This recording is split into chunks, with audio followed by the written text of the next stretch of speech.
Deuxième partie de l'entretien avec Élodie et Mo autour du cercle des parents. Si tu n'as pas écouté la première partie, elle est dans l'épisode 140. Je te souhaite une bonne écoute.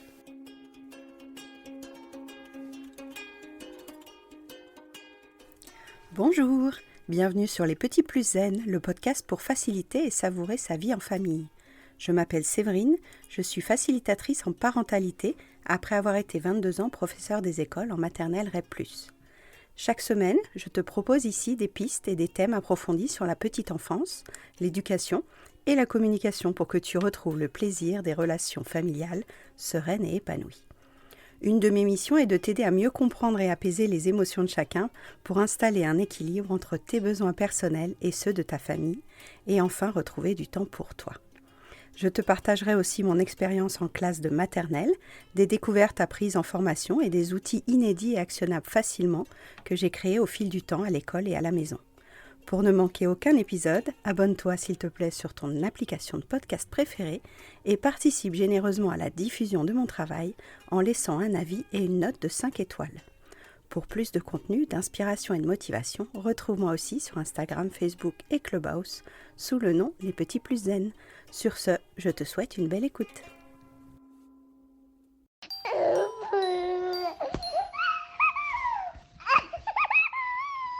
Bon, ce serait quoi le message ultime aux institutions là qui t'écouteraient? Le message ultime, c'est si je dois parler des cercles de parents, on a fait le taf, quoi. On l'a déployé dans 13 ou 14 départements. Moi, j'ai prouvé à l'État, et maintenant à l'État de prouver qu'il est là, quoi. Hein. C'est ça, hein. Suivez-nous sur les projets qui existent déjà. Davantage, c'est-à-dire qu'il y a de l'argent qui est donné à des agences régionales de santé, à des municipalités pour des actions de soutien à la parentalité. Mais je pense que l'État, et pas que dans le soutien à la parentalité et la santé des enfants, je pense que l'État doit, et d'ailleurs Charlotte Cobel, elle le dit hein, par rapport à la protection des enfants qui vont reprendre, parce que oui, autant chaque département peut avoir des sensibilités, des choses comme ça, mais si il n'y a pas quelqu'un qui prend le leadership et qui dit ok, on y va, bon bah voilà, un département propice à tout ça, il va mettre des actions en place, puis son voisin qui a d'autres dadas ou qui est pas sensible à ça ou qui a pas des élus sensibles à ça, bah ils vont laisser le sujet de côté. Donc pour moi, oui, l'État dans ces sujets-là, les choses liées à la santé, liées à l'éducation, liées à la justice, c'est à l'État de prendre le leadership, sans être un État d'ailleurs autoritaire et despotique, mais avec un État co-constructeur, comme c'est cet esprit de on construit ensemble, mais on chapeaute quand même, on porte. On porte cette responsabilité parce qu'on veut une société qui tende vers ceci ou vers cela. Ça me rappelle bien toutes les raisons pour lesquelles j'ai quitté l'éducation nationale. De me dire, il y a des moyens en REP+, il y a des associations formidables sur le terrain, mais il n'y a pas la coordination qui Hmm. permettrait que les actions soient C'est communes. exactement ce que tu dis. Voilà, je veux un poste de coordinatrice pour les 5 de parents national pour développer mon projet, puisque aujourd'hui, je fais beaucoup de bénévolat. Donc, c'est au bon vouloir des associations, au bon vouloir de personnes qui, par altruisme, ou c'est leur manière d'exister, parce que c'est souvent ça quand on crée, quand on donne, c'est aussi une manière d'exister. Donc, l'État observe ça du haut de sa tour sans descendre en bas. Donc, exactement. La coordination, c'est primordial. Il faut des gens qui coordonnent des actions si on veut que ça perdure, si on veut que ça ait du sens et que ça prenne de l'ampleur. Ouais. C'est maintenant ton statut sur LinkedIn. Tu es coordinatrice de Alors j'ai mis l'action. fondatrice, j'ai changé, du coup j'ai mis fondatrice. Oui, je change des fois, je mets coordinatrice, mais c'est ce que je suis, oui, je suis coordinatrice au national de cette action-là. Et puis je me dis au bout d'un moment, bah voilà, moi je vais chercher des fonds privés, peut-être qu'il y a des mécènes altruistes qui vont voir l'intérêt ou, enfin voilà, moi je suis pleine d'espoir, en fait, j'abandonne jamais, je suis quand même une battante et l'idée c'est que les choses continuent de bouger, continuent d'évoluer. Et puis même si demain ça doit s'arrêter, je serais contente que ça ait pu exister et que ça ait bougé un petit peu les choses. Ça rassure, je crois, tout comme Céline Alvarez l'avait fait avec son livre, ça rassure ceux qui œuvrent déjà dans l'ombre à ces missions-là. Parce que Mm, ton éthique est mise maintenant devant les médias. mm, Ça rassure ceux qui faisaient déjà, mais qui n'étaient pas considérés et qu'on mm, minimisait un petit peu. mm, Il y a mm, des mm. instituts formidables qui font des projets formidables. Il y a des infirmières qui font des projets formidables. Mais le fait qu'on sache que en Corse, en Bretagne, dans le Nord, à Marseille, il y ait aussi tout ça qui Mm, existe, ça nous rassure. Face à l'immobilisme et au mammouth de mm, chacun des ministères qu'on a déjà évoqués, hein, que ce soit mm, l'éducation nationale ou la santé, notre éthique nous porte, nos mm. valeurs nous portent. Tout Nous, on à a fait. ces combats-là dans l'ombre et plus en plus, toi, tu es dans la lumière pour Mm, le porter aux sphères qui décident des mm, financements, puisque le nerf, c'est quand même que ce soit offert aux parents. mm, Il y a des parents qui peuvent se le permettre d'être accompagnés de manière financièrement plus haute et il y a des parents qui ne pourront pas se permettre d'être accompagnés s'il faut sortir de l'argent de la poche, quoi. Ouais, et moi là, mon éthique, c'est que je ne veux pas que ce soit payant pour les familles. Je veux que ça reste gratuit. Et oui, la démocratisation, la communication, je fais énormément de communication. C'était pas mon job de départ, je suis pas forcément les compétences pour. Mais en tout cas, oui, je le fais parce que ça paye. Ça aide à démocratiser. Il n'y a pas le choix, en fait. Les réseaux sociaux et le fait d'interpeller les ministres, et ça contribue à ça parce que les cercles de parents, si j'avais pas fait toute cette communication autour de ça et que je m'étais pas fait un peu panneau publicitaire de ce mouvement, ça aurait moins d'impact aujourd'hui. Voilà, je le sais bien, j'en prends conscience peut-être à demi-mesure. Ça me dépasse, je pense, à certains égards, mais je me dis c'est nécessaire. C'est nécessaire pour démocratiser, pour faire bouger les choses. Maintenant, c'est les médias qui choisissent les sujets et les politiques les reprennent. On est dans une inversion des valeurs. On n'est plus dans les politiques qui font le timing et qui appellent les médias. C'est les médias. C'est la 4e puissance, je crois, les médias au niveau français. Enfin, c'est une puissance phénoménale. On voit que les choses peuvent être virales. Donc, ouais, évidemment, j'ai identifié les médias comme un moyen de faire passer des messages. Et ça, c'est sûr que je pense qu'il faut continuer. Il faut que les personnes qui portent des valeurs nobles et qui veulent faire bouger aussi la société avec, voilà, ces mouvements pour aller vers du mieux, enfin, de l'entraide, des valeurs morales auxquelles je suis très attachée. Je pense que c'est important, quoi. Moi, l'aspect financier, c'est pas ce qui me motive. J'ai fait une pastille pour un média et donc on m'interroge et on me dit voilà, est-ce que tu t'es fait payer pour ça? Et je dis non. Et l'idée m'est pas venue à l'esprit. C'est pas ça le but, en fait. Le but, c'est de mettre en valeur l'importance de la santé et des droits des enfants. Et puis aussi de mettre en valeur, la deuxième chose qui quand même me tient à cœur, le métier d'infirmière puéricultrice, qui est un métier fondamental pour le développement de l'enfant, pour le soutien des parents, pour la santé de l'enfant. Enfin voilà, c'est un métier qui est sous-exploité, sous-évalué, avec un relais évident à la sage-femme. Enfin, je sais pas comment en France aujourd'hui on peut ne pas voir ça. L'ancien ministre avait dit que évidemment il y avait des choses qui allaient bouger au niveau de notre référentiel qui doit passer un bac+5 pour qu'on ait encore plus de compétences pour prendre en soin l'enfant et sa famille. A dit non mais c'est un mirage alors qu'on manque de pédiatres enfance énormément. C'est un mirage que de missionner les paramédicaux d'autres choses. Bon, rétrogradage et ça va surtout parce il peut très bien avoir des convictions médico-centrées, très bien. Ça va à l'encontre de tous les rapports faits, notamment ceux de l'IGAS, qui pointent la nécessité de développer des offres de ville pour relayer les médecins. Bien sûr, sur des actes spécifiques, mais moi, tous ces combats-là, j'arrêterai pas de les mener. Les droits de l'enfant, les droits des femmes, c'est l'affaire des puéricultrices, évidemment. J'ai pas choisi ce métier-là par hasard. Et vu que j'ai des compétences en communication avec mon master, et ben du coup, j'allie les deux et j'espère qu'un jour, ça apportera encore plus. Mobilise tous les leviers qui peuvent Ouais. transmettre et apporter les connaissances à ceux qui en ont vraiment besoin sur la vision du long terme dans lequel on se rejoint évidemment. On fait pas ça pour 1 an, pour 2 ans. On fait ça pour que la génération qui vient de naître ait les meilleures chances d'être autonome, citoyenne. Je pense qu'il y a une dimension aussi que chacun puisse vivre sa vie et pas être piloté par les instances qui décident pour nous tout le temps, comme on a pu dans certaines générations le vivre dans des contextes sociaux. Et puis tu disais, il y a eu quand même une crise sanitaire qui n'a pas remis en question le dysfonctionnement ni des réseaux hospitaliers, ni du réseau scolaire, hein. Bien sûr, pour mon ancienne partie, ça pose quand même question sur les priorités du gouvernement. Bah, on est forcé de constater dans notre entourage, moi en tant que mère, que toutes mes collègues, tous les gens de mon entourage mettent les enfants dans des écoles privées. Exactement. Voilà, on est forcé de constater ça. Alors que de notre génération, enfin moi quand je suis née en 83, il y avait très très peu de gens qui allaient dans les écoles privées. Maintenant, c'est monnaie courante. Bon, faut se poser la question quand l'institutrice de moyenne section de mes enfants sont encore dans le public parce que c'est une bonne école maternelle et primaire, mais je pense pas que je les laisserai après. L'institut de maternelle explique le jour de la rentrée, voilà, je suis toute seule la plupart du temps avec 30 enfants. On sait bien que normalement il y avait une personne pour aider quasi. Et voilà, et elle le dit en fait, on manque de moyens. Ils ont des budgets qui diminuent chaque année. Nous, on constate ça. On peut pas constater autre chose que ça. Ouais, et l'hôpital, bon, j'en parle même pas. Enfin, je parle même pas des gens qui parlent à l'hôpital. Alors, il y a des choses qui sont faites là. Il y a des choses qui vont être investies. Mais en fait, on a tellement désinvesti ces 30 dernières années que même s'il y a des choses qui sont refaites là dernièrement, on a mis par terre l'hôpital, la santé, la justice. Enfin, tout ça, Ça reste des petits pansements qui réparent voilà, c'est des pansements sur des plaies béantes. essentielles. C'est exactement ça, c'est des pansements sur des plaies béantes. Et le problème, c'est que moi, mon mari, il travaille dans un autre domaine, mais en tout cas, je sais qu'il y a des domaines où il y a beaucoup d'argent qui sont mis sur la table, et on se rend pas compte à quel point l'éducation, la santé, c'est primordial. Demain, s'il y a une catastrophe naturelle, c'est ces métiers essentiels qui vont rester. Je veux dire, la technologie, c'est génial, c'est super, mais je pense qu'il y a des volontés politiques très fortes de faire des choses. Mais en tout cas, il y a des vents contraires qui s'opposent et qui font qu'on est dans un certain immobilisme, je pense. Si on reprend sur les parents qui nous écoutent aujourd'hui, est-ce que s'emparer de ces projets-là, aller au lieu d'accueil par enfant, participer au cercle de parole, aller demander des infos dans les PMI, dans les lieux où il y a des sages-femmes et faire vivre les événements qui sont proposés peut permettre de faire une mesure d'impact plus forte pour qu'ensuite ces associations et ces structures aient des budgets de l'État, des mécènes, des fondations publiques, des fondations privées. Faites vivre ce maillage qui est, comme tu dis, beaucoup de trous dans la raquette parce que vous êtes les consommateurs et les bénéficiaires à la fois.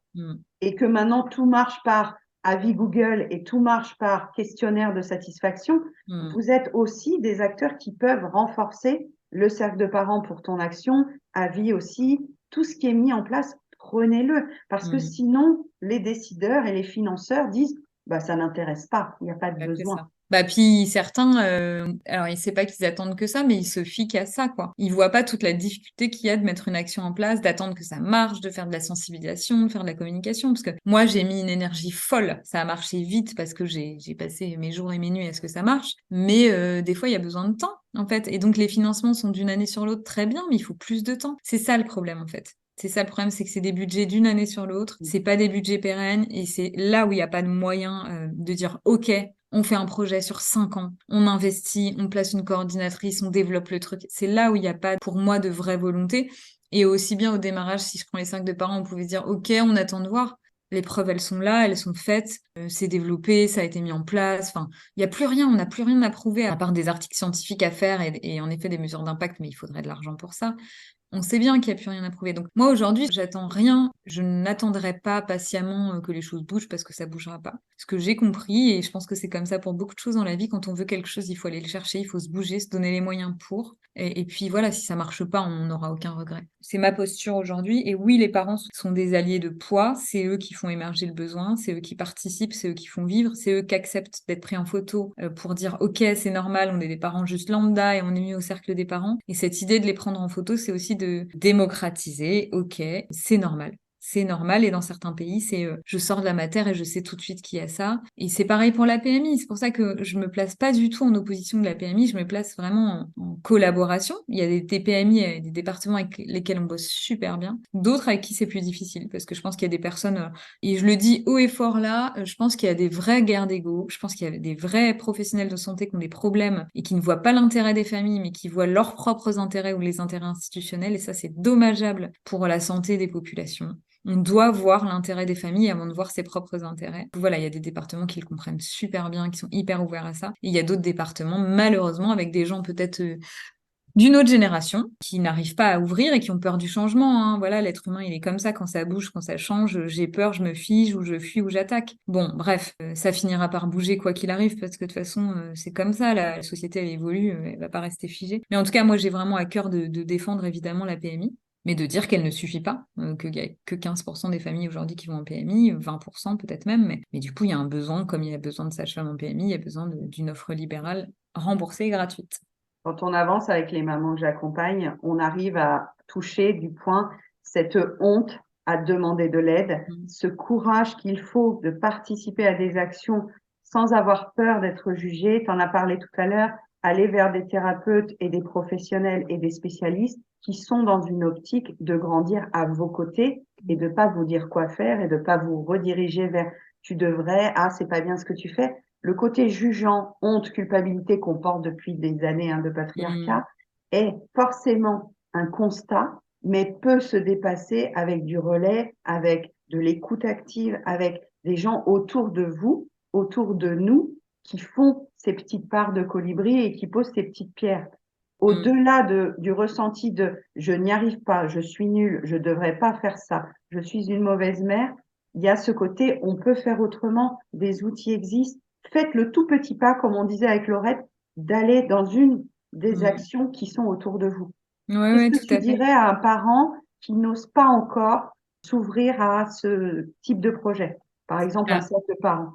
Ouais, alors déjà, je te rejoins, c'est un vrai frein, c'est un énorme frein. Je pense que c'est sociétalement parlé, ça vient du fait que je suis fort parce que j'y arrive tout seul. C'est ça, on a grandi dans cette société un peu comme ça. Ben, moi, je leur dirais déjà, il n'y a pas besoin d'aller mal pour venir.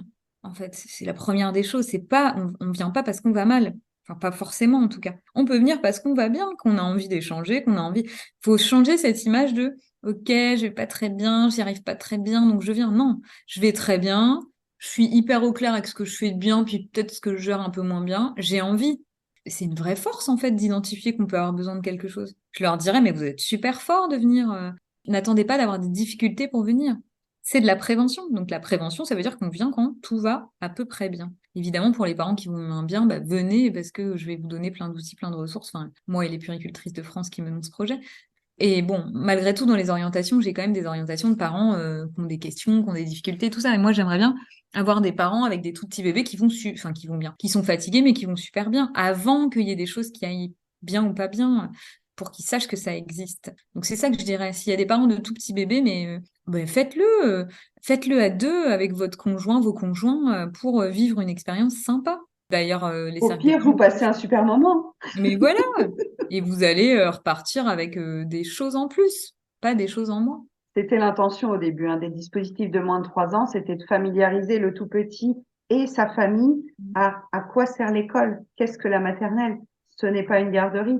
Il y avait cette intention-là au tout début de l'éducation nationale et des mairies, et puis très vite, on a ciblé que des gens en difficulté. Et j'ai des collègues qui se retrouvaient du coup qu'avec des enfants qui ne parlaient pas, qui n'avaient pas eu de règles, et c'était impossible. La Ouais, ouais. mixité dont tu parles, l'hétérogénéité fait la richesse de la Bah société, oui, fait oui. la richesse du cercle de parents. Comme tu dis, s'il y a aussi des parents qui viennent et qui ont eux-mêmes des pistes et des ressources à partager, ça se fait de manière horizontale. Et toi, en tant que pro, tu n'es même plus obligé peut-être d'intervenir sur certains sujets ou thématiques. Ouais, la précarité, c'est hyper important d'en parler. Je pense que, voilà, moi, je suis investie dans une cause pour les familles en situation de monoparentalité qui peut précariser hein, les familles. C'est hyper important. En effet, l'hétérogénéité, je ne dis pas bien, est important parce que ça permet de mixer, enfin, c'est important comme dans tout groupe. Et je dirais que la vulnérabilité n'a rien à voir avec la précarité. Enfin, en tout cas, si la précarité est un facteur de risque pour la vulnérabilité, mais le fait d'être jeune parent vous met dans une situation de vulnérabilité. Alors après, être porteur de handicap, être en situation de précarité, ça va être des majorateurs. Donc évidemment que ces populations-là, on doit y être encore plus vigilant. Mais de fait, les 5 de parents doivent pouvoir toucher toutes les familles. Parce qu'on peut avoir 2 cadres avec des super jobs et la mère est en dépression du postpartum et ça va pas du tout et ils ont grand besoin d'aide. Et c'est en ça où il faut faire attention. Donc c'est clair, dans certaines régions, il y a des budgets enveloppe précarité, enveloppe handicap. Donc ok, nous on se fixe dessus. Mais l'idée, c'est quand même de ne pas être sectaire et d'ouvrir à tout type de famille, bah parce que sinon on passe à côté de choses hyper importantes au niveau de la détection. Enfin voilà, c'est ça qu'il faut ancrer quoi. Devenir parent, c'est une période de vulnérabilité. Voilà, de la période de 0 aux 3 ans, on est vulnérable. Alors les femmes énormément, mais les hommes aussi. Quel que Parce que soit le milieu social, quelle que soit quel l'éducation, que quel soit le que milieu soit. social, ouais, ça c'est important de le redire. Est-ce qu'il y a des thèmes qui reviennent systématiquement à chaque cercle de parents? Il y a des thèmes majeurs, le sommeil, c'est le number one, l'alimentation. Alors, je te dis beaucoup de points quand même sur l'accouchement, le vécu psychique, bah, souvent des soignants vers les patients, hein, quand même, ça revient souvent. La gestion des émotions, les phases d'opposition. Quand je parle de sommeil et d'alimentation, ça va du sevrage, la diversification alimentaire, et le sommeil, les rituels, les problèmes d'endormissement, les cauchemars, le somnambulisme, enfin bon, plein de choses qui peuvent venir. Après, on va avoir des questions sur tout ce qui est mode de garde, démarches administratives aussi, démarches de la CAF. On va avoir des choses liées à la santé, donc la prévention des maladies virales, des problèmes de santé que pourraient rencontrer des enfants avec des questionnements paramédicaux. Donc évidemment, là, si besoin, on oriente vers les pédiatres ou vers les urgences s'il y avait besoin. Des questionnements aussi sur tout ce qui est jeu, quel jeu proposer à quel âge en fonction de l'enfant. Il y a des discussions autour du couple, la dynamique du couple, ce que ça change d'avoir un enfant. On va avoir des questionnements aussi sur la fratrie, la position dans la fratrie, et puis aussi tout ce qui est lié, bah voilà, ces choses liées à la prévention en santé, avec le syndrome du bébé secoué, la mort inattendue du nourrisson, la dépression du postpartum, et les violences éducatives ordinaires qui peuvent interagir au détour d'une discussion et où là, il va y avoir des choses. Donc il y a vraiment l'aspect ouais, santé, et puis il y a aussi tout ce qui est à côté, qui fait écho à la santé, mais qui est un peu différent, quoi. Tu as parlé plusieurs fois du syndrome du bébé secoué. Est-ce que tu veux dire vraiment le fond du message, l'importance vitale d'être informé, averti? Ouais. En fait, ça touche les petits bébés, hein, principalement avant 6 mois. Le message vital déjà pour les parents, c'est on a souvent dit que ça arrivait à n'importe qui. Moi, je pense pas. Je pense que c'est une vraie maltraitance. Déjà, c'est la première chose. C'est pas un pétage de câble, puisque c'est fait à huis clos, pas fait devant tout le monde. Hein, c'est pas fait dans la rue, c'est fait les portes fermées. Les pourcentages, c'est 70% de pères, 20% d'assistantes maternelles et 10% de mères. Donc, généralement, c'est quand même les mères qui s'occupent le plus des enfants, c'est pas les assistantes maternelles et les papas, et c'est pas elles qui secouent le plus. Alors, le meilleur conseil à donner aux parents, c'est que s'ils sentent qu'ils ont plus de ressources, qu'ils maîtrisent plus leurs émotions, c'est de poser leur enfant en sécurité, en expliquant au bébé, je reviens, j'ai besoin de prendre l'air. Voilà. Ça, c'est une mesure de prévention, de précaution. C'est la première, c'est la plus importante à faire quand on est seul avec son enfant. Si on sent qu'on maîtrise plus bien les choses, qu'on n'arrive plus à gérer ses émotions. La maltraitance du bébé secoué, en fait, elle est liée à l'adulte. Elle n'est pas liée à l'enfant. On a souvent entendu parler, dire, ouais, c'est à cause des pleurs du bébé. Mais non, c'est lié à la mauvaise gestion des émotions de l'adulte. C'est tout, point barre. Et ça, je pense qu'il faut arrêter de tergiverser là-dessus. Cette maltraitance, ça cause 500 décès en France aujourd'hui, et encore les chiffres sont minimisés. Et on ne peut plus dire c'est un pétage de câble. Ça revient, et c'est quelqu'un qui disait ça, dire ouais, bah, il y a eu un viol, mais bon, voilà, il est un peu cherché, quoi. Enfin, mais non, enfin, ça revient L'enfant à l'a dire ça. cherché, donc.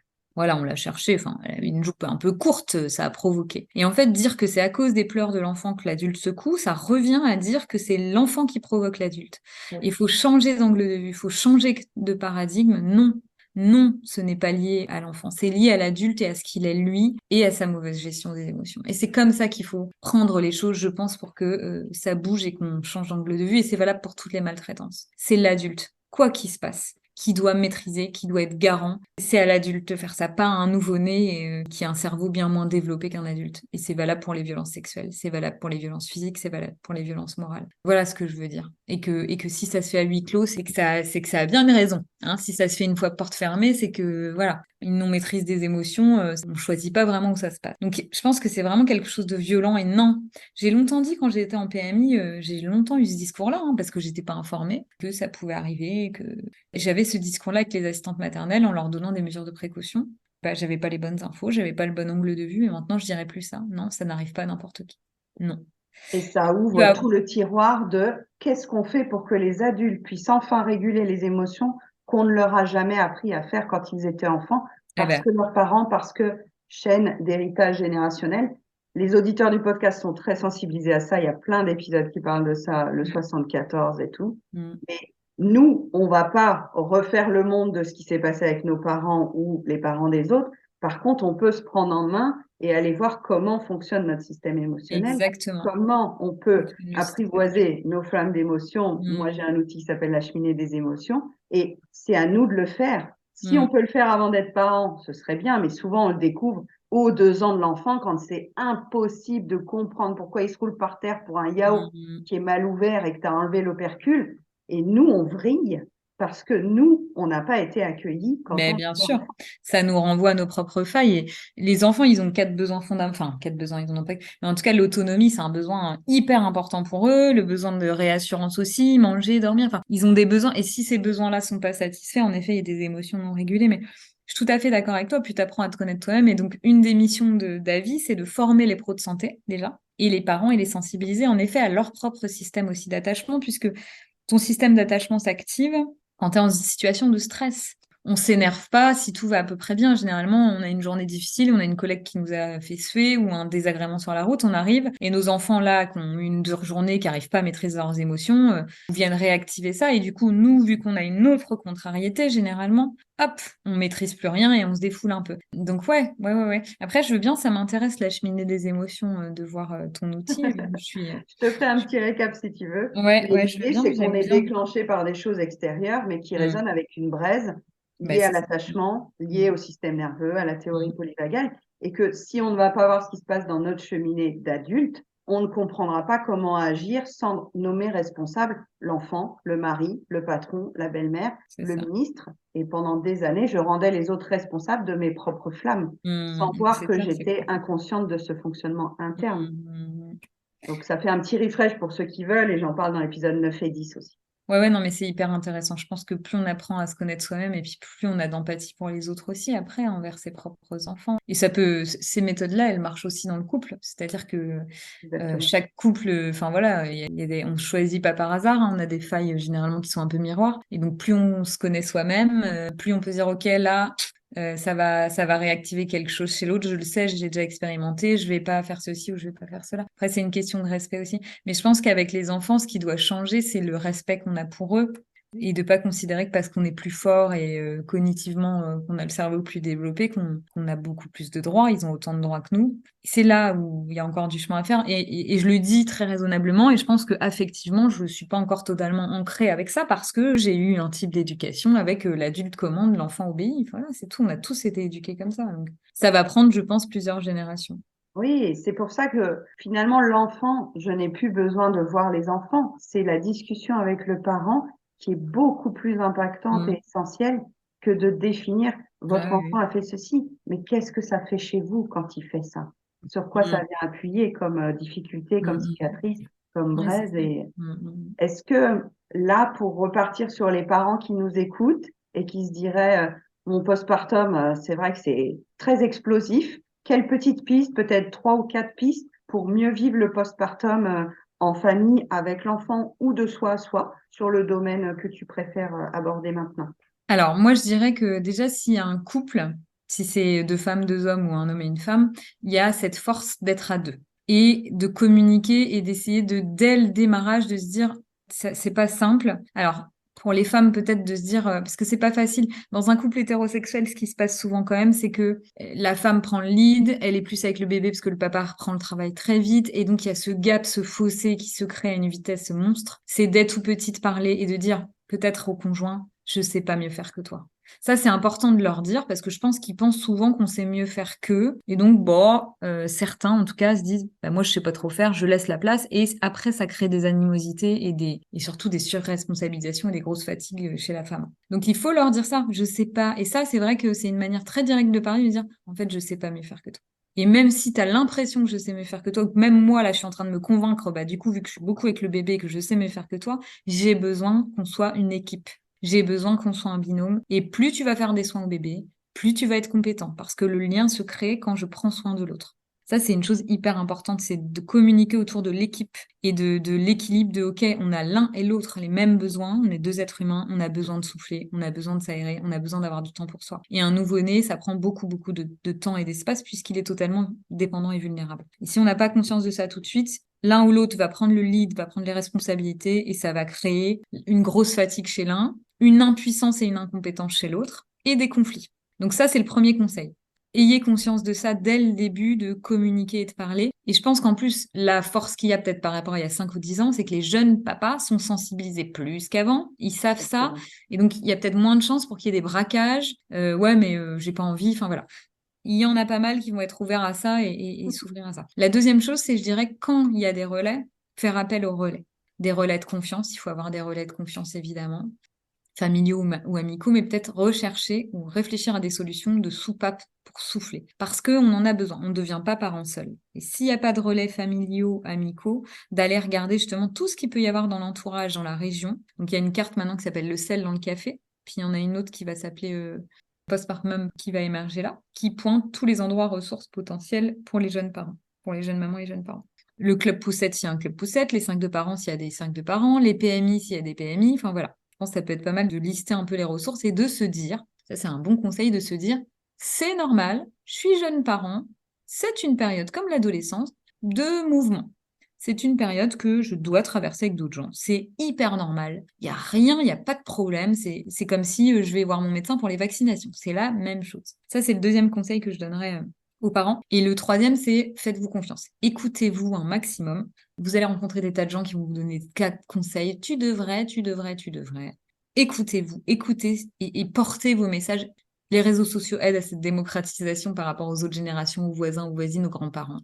Portez ces choses-là pour vos enfants, ils vous en seront reconnaissants quand ils vont grandir. Avec bienveillance et diplomatie, essayez d'écarter toutes ces, même si c'est sous couvert de conseils bienveillants, écartez ce qui peut vous parasiter. Et si vous n'y arrivez pas, c'est pareil, rappelez-vous de l'équipe, l'un et l'autre, il y en a un qui est toujours plus à même de faire ça et d'aller écarter. Que ce soit les visites trop oppressantes à la maternité ou après les conseils, laisse-le pleurer, il va se faire les poumons. Eh bien non, moi je veux faire différemment parce que je sais que c'est bon pour mon enfant et j'en suis persuadée, mais merci beaucoup de tes conseils. Mais je vais faire comme ça, moi. Et donc ça, c'est difficile quand on est vulnérable d'aller asseoir cette position, puis on n'a pas envie de s'engueuler avec la belle famille, on n'a pas envie, enfin voilà, tout ça qui vient entrer en jeu, hein. Mais de demander à son conjoint parfois de dire, là j'ai pas la force, je suis trop vulnérable, par contre s'il te plaît, prends ma défense, prends notre défense de ce qu'on aura calé ensemble comme conduite d'éducation, protège-moi de ça. Et c'est valable des deux côtés, en fait. Pour certaines choses, c'est peut-être le père qui va faire ça ou la mère, ou si c'est un couple homosexuel, importe.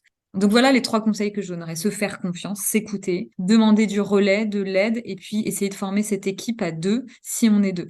Si on est tout seul, c'est quand même beaucoup plus complexe. C'est pour ça qu'il faut s'entourer un maximum de familles, d'amis, et de voir quel relais on peut avoir assez vite après. Voilà les 3 conseils que je donnerais aux parents postpartum. C'est hyper précieux de rappeler ça, même si elles ont pu l'entendre, il faut qu'elles le réentendent d'une manière différente. Tu le formules autrement. On l'a beaucoup travaillé aussi avec les mamans sur la place du père, que nous, on doit laisser la place au père aussi. Ça vient aussi d'une intention personnelle de femme, de le laisser expérimenter, de le laisser faire autrement que nous. Oui, c'est pas comme nous, on a vécu.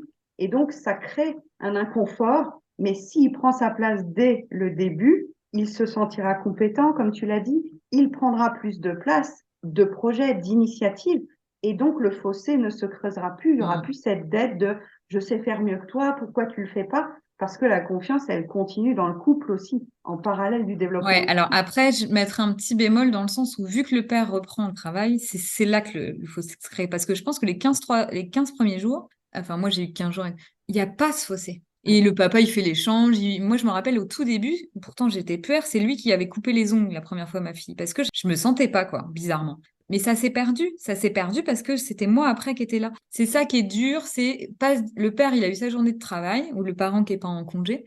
Mais ne pas dire, OK, je le ménage. Parce qu'il y a ce côté, les femmes doivent laisser la place, mais je me dis, OK, on va pas retaper sur les femmes. Enfin, c'est des deux côtés, hein. Je suis d'accord, il faut que les femmes aussi, certaines femmes laissent la place, mais il y a aussi les hommes qui doivent être proactifs. Je rentre de ma journée de boulot, ouais, je suis crevée, c'est vrai, mais ma femme, c'était aussi du boulot. Et elle a passé sa journée qui est sûrement fatigante, elle n'a pas dormi toute la journée. C'est épuisant d'allaiter un bébé, ça peut être très fatigant de s'occuper d'un bébé toute une journée. Je pense qu'il y en a qui préfèrent être au taf toute la journée. C'est une fatigue différente. Donc, le papa rentre du travail. Après, on peut s'harmoniser. J'ai besoin d'une demi-heure, un quart d'heure pour souffler. OK. Mais généralement, la femme, elle attend que ça. Et généralement, les hommes, ils le disent, elles me sautent dessus pour que, ben oui, mais en fait, c'est le deal. On a un jeune bébé, on est 3. Et il faut que le père, il fasse les soins le soir quand il rentre. S'il relaisse parce qu'il est fatigué de sa journée de boulot, ça se fait pas. Donc, moi, je dirais, les femmes, faut qu'elles laissent cette place et qu'elles donnent la clé. Et les hommes, faut qu'ils soient proactifs. Faut que certains hommes, et je vais le dire, voilà, je vais peut-être me faire des ennemis, mais c'est la vérité, il y en a avec qui je discute, qui en concèdent, cessent d'être dans cette passivité et qui soient proactifs. Ils ne sont pas moins compétents.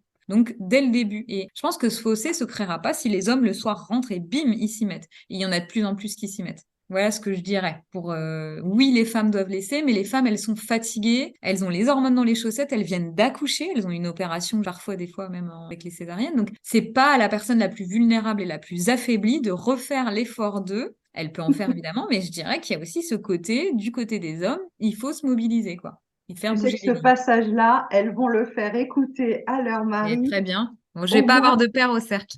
en extrait. Non, au contraire, mais on a parlé de ça avec Rémi Kinoko dans l'épisode 131. Les pères évoluent, les pères veulent un congé paternité plus long. C'est un combat que tu mènes aussi avec Cédric de Papatriarcat. C'est important de voir les conséquences que ce congé parental et paternité aura sur l'avenir et le développement Ah bah de oui. l'enfant et de la famille et du couple et l'égalité des Et sexes, quoi. l'égalité homme-femme. Enfin, je veux dire, le problème, il est aussi là, quoi.